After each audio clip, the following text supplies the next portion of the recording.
For today's topic, we will dive into one of the major metabolic reactions in our human body called cellular respiration. Cellular respiration is a process or chemical reaction to produce from ADP to ATP. ATPs are very essential to our bodies because it uses for everything to match our daily needs. For instance, ATPs are used to transporting neurotransmitters, aka chemical reactions throughout the axon. Other processes such as translation and transcription.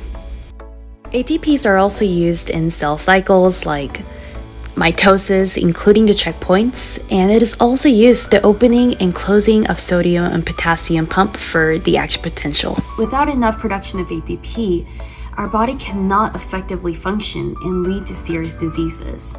This includes hypotonia, decreased muscle tone, lactic acidosis, lack absences of oxygen to produce ATP, hyperonemia, elevated levels of ammonia in the blood, and 3-methylglutaconic aciduria, 5 different conditions that affect mitochondria. But why can't we use ADP instead of ATP? Well, that's a great question. First, let's see the difference between the two.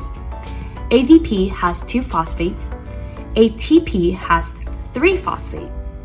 When we release energy, it actually hydrolyzes, it actually breaks the phosphate. So it means since there are more phosphate with the ATP, it has extra energy to be released. So it is logical, it is sufficient to use ATP instead of ADP. Cellular respiration takes place in mitochondria, known to be the powerhouse. In order to maintain the powerhouse, it needs to keep running, keep cycling, like a train without any stop. It actually exists only in prokaryotes, referring to animal cells and plant cells. On the other hand, mitochondria does not exist in bacteria because bacteria gains ATPs by using electrons or electricity within their cell. In order to understand the process of cellular respiration, I'll go ahead and introduce the structure of mitochondria, the powerhouse.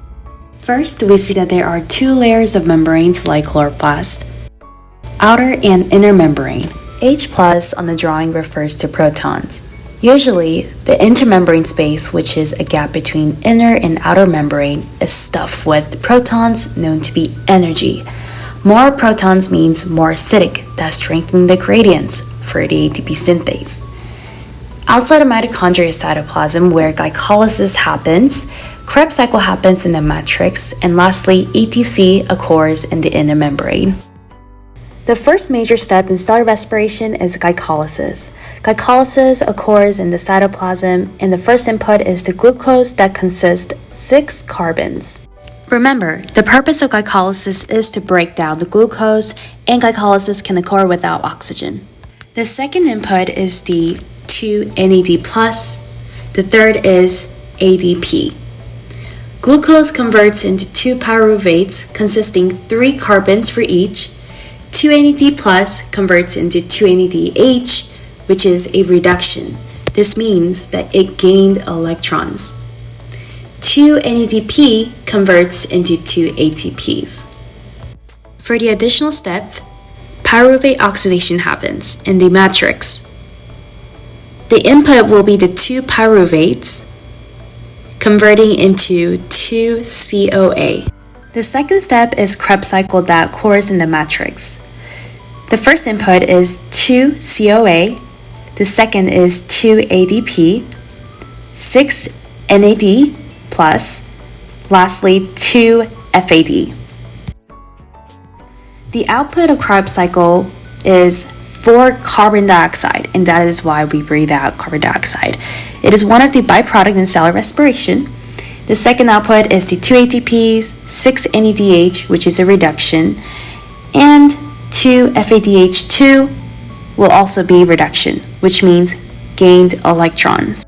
The last step is electron transport chain, ETC, that occurs in the inner membrane. The inputs of the ETC are actually the outputs from the Krebs cycles and glycolysis, such as NADH and FADH.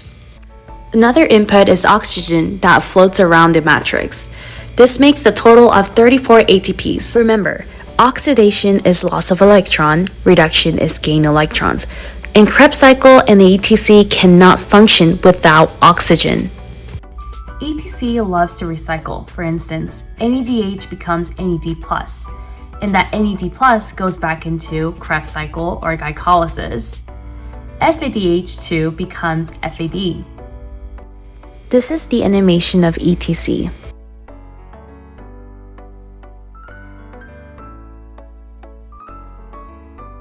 After NADH and FADH2 donated electrons, it will go back and pick up more electrons.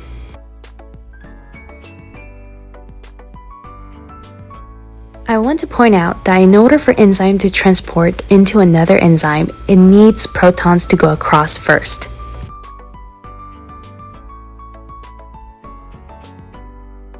In cellular respiration, byproducts are water and carbon dioxide.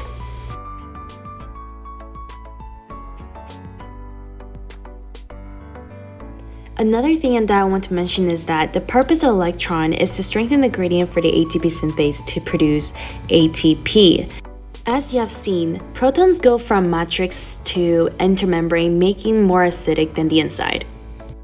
I hope this video was very helpful. Have a great rest of your week and take care.